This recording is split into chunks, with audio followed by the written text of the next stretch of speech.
अब जो प्रसंग चल रहा है वहीं आते, इसी आधार से परमात्मा उस लड़की को मिले राबिया को जा करके। 12-13 वर्ष की लड़की थी, खेतों से चारा लेकर आ रही थी। परमात्मा वहाँ एक कुएं पर बैठ गए, लड़की भी बैठ गई, क्योंकि पिछली आत्मा जो होती है, कहते हैं साधु दर्शन राम का और मुख पर बसे सुहाग, दर्श उन्हीं को होते हैं जिनके पूर्ण भाग।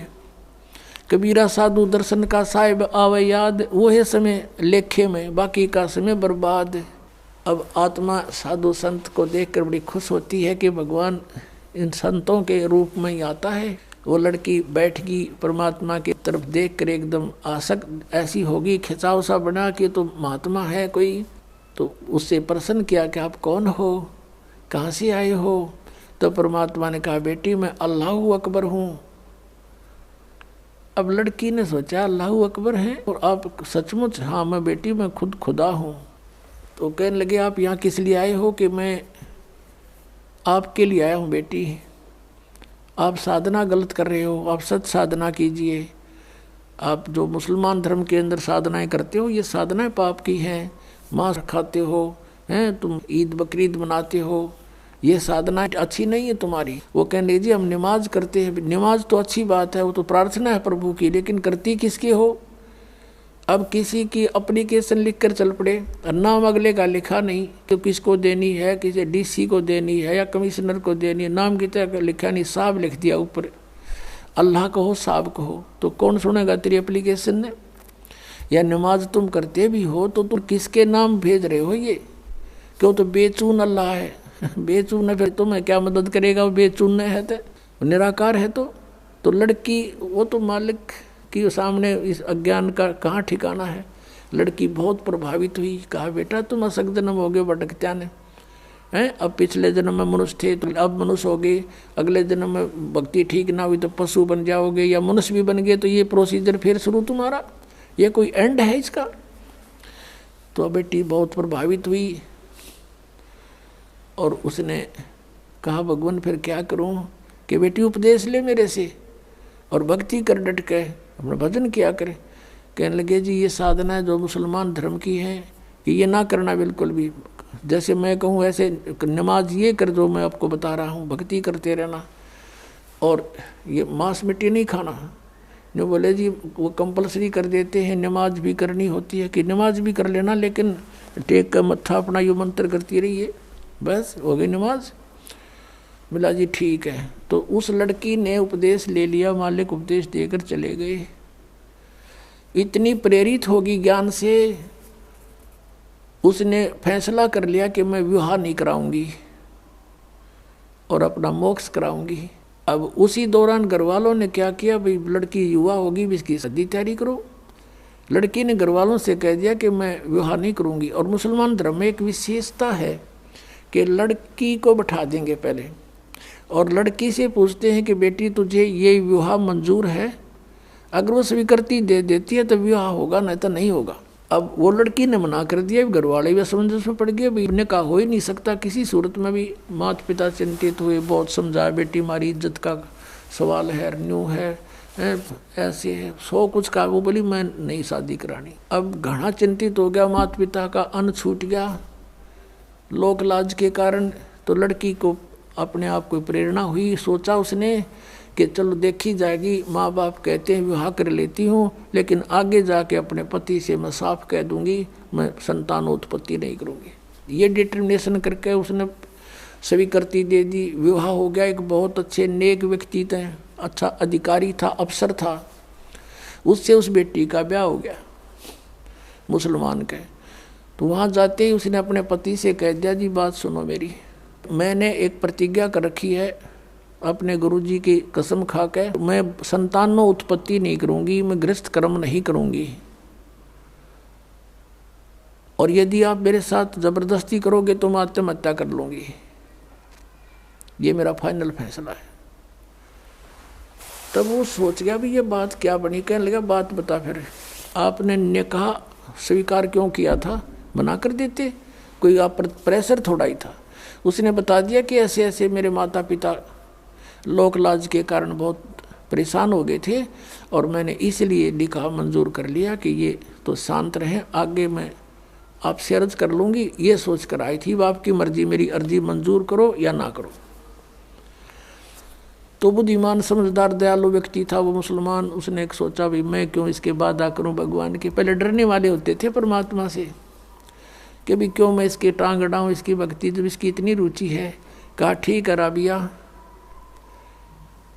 जैसे आपके माता पिता को लोक लाज से डर था तो हमारा भी यहाँ समाज है। आप रहोगी मेरी पत्नी के रूप में संसार की दृष्टि में, और मेरे लिए होगी मेरी बहन के तुल्य।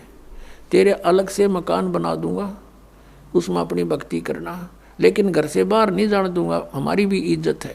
कदे तू कह मैं वहाँ जाऊंगी फलान करूंगी, कहीं और नहीं जाने दूंगा किसी संत भक्त के पास, जो आपकी आज्ञा। अब उस लड़की ने 4 वर्ष तो साधना वो की जो परमात्मा ने बता रखी थी। फिर वहाँ आने लगे, जो अलग से उसका कमरा बना दिया। उस मुसलमान भक्त ने अपनी दूसरा ब्याह करवा लिया। मुसलमानों में कई कई शादियाँ हो जाती हैं। तो वहाँ आस पड़ोस की और भी भगतनी जो मुसलमान वर्ग की थी धर्म की, वो आने लगे हैं। वो कहने लगी बता तो कुछ भी ना करती या कोई बात हुई। यानी कुछ दिन में वो परमात्मा वाला ज्ञान हट गया, वो लोक वेद फिर समा गया उस बेटी में, और वही मुसलमान धर्म वाली क्रियाएं उसने शुरू कर दी। काल का तो जाल है कसूता। अब वो करती रही अपनी साधना। वो 50 वर्ष की होगी।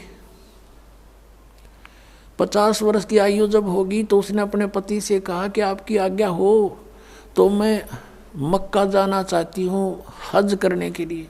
और हज करना कंपलसरी होता मुसलमान धर्म में। वो ये मानते हैं जिसने हज कर ली वो स्वर्ग का वासी हो जाता है, उसको लाभ होता है। तो सभी बूढ़े बुजुर्गों को हज अवश्य करवाते हैं। उसके पति ने सोचा कि भी मैंने देख लिया इसको 30-35 वर्ष हो गए, मैंने कोई भी ऐसा इसका आचरण नहीं देखा, इसलिए उसने उसको अलाउड कर दिया कि आप जा सकते हो और कहो तो मैं आपके लिए कोई ऊँट की व्यवस्था कर दूं सवारी की। राबिया ने कहा नहीं मैं पैदल जाऊंगी। जैसा हमारी सोच है कि पैदल जाने तक घना लाभ होगा। अब वो चल पड़ी, क्योंकि काफ़ी व्यक्ति जाते थे, पैदल जाते थे, लारा लग जाता था, लाइन लग जाती थी, तो वो लड़की भी चल पड़ी। अब वो जा रही थी, चलते चलते रास्ते में रेगिस्तान में एक कुआं था। कुएं के पास एक कुतिया प्यासी थी, बहुत प्यासी थी। उसके छोटे छोटे नवजात बच्चे थे, दूर एक साइड में रखे हुए थे, बैठे थे, आंखें भी नहीं खुली थी उनकी, और वो बहुत प्यासी थी। और कभी तो राबिया के चरणों की तरफ आ रही है, फिर भागकर कुएं में झांक रही है। अब राबिया उसकी भाषा समझ गई कि इसको प्यास लगी है। कुएं पर देखा तो वहाँ कोई बाल्टी नहीं, कोई रस्सा नहीं, आसपास कोई गांव नहीं, कोई और व्यक्ति आसपास नजर नहीं आ रहा जहाँ से कोई साधन मांग लाऊं। अब उस लड़की ने आव देखा ना ताव देखा, अपने बाल पाड़े, लंबे लंबे बाल थे, वो बाल पाड़े न एक एक बाल फटाफट सारे बाल पाड़ के और एक रस्सी बनाई। ये है मुसलमान, ये मांस खावर उदमस्ता रहे, ये मुसलमान नहीं है। वह लड़की थी मुसलमान। कहते दया बिना दरवेश कसाई, जिसके दया नहीं वो भगत किसा। लंबी लंबी इतनी लंबी रस्सी बांटी अपने बाड़ाते हैं, बहुत नीचे दल होते थे, और अपने वस्त्र निकाल कर, पहले मोटे मोटे खद्दर के कपड़े होते थे, वो कपड़े निकाल कर उसका बांध के और पानी में भिगोए।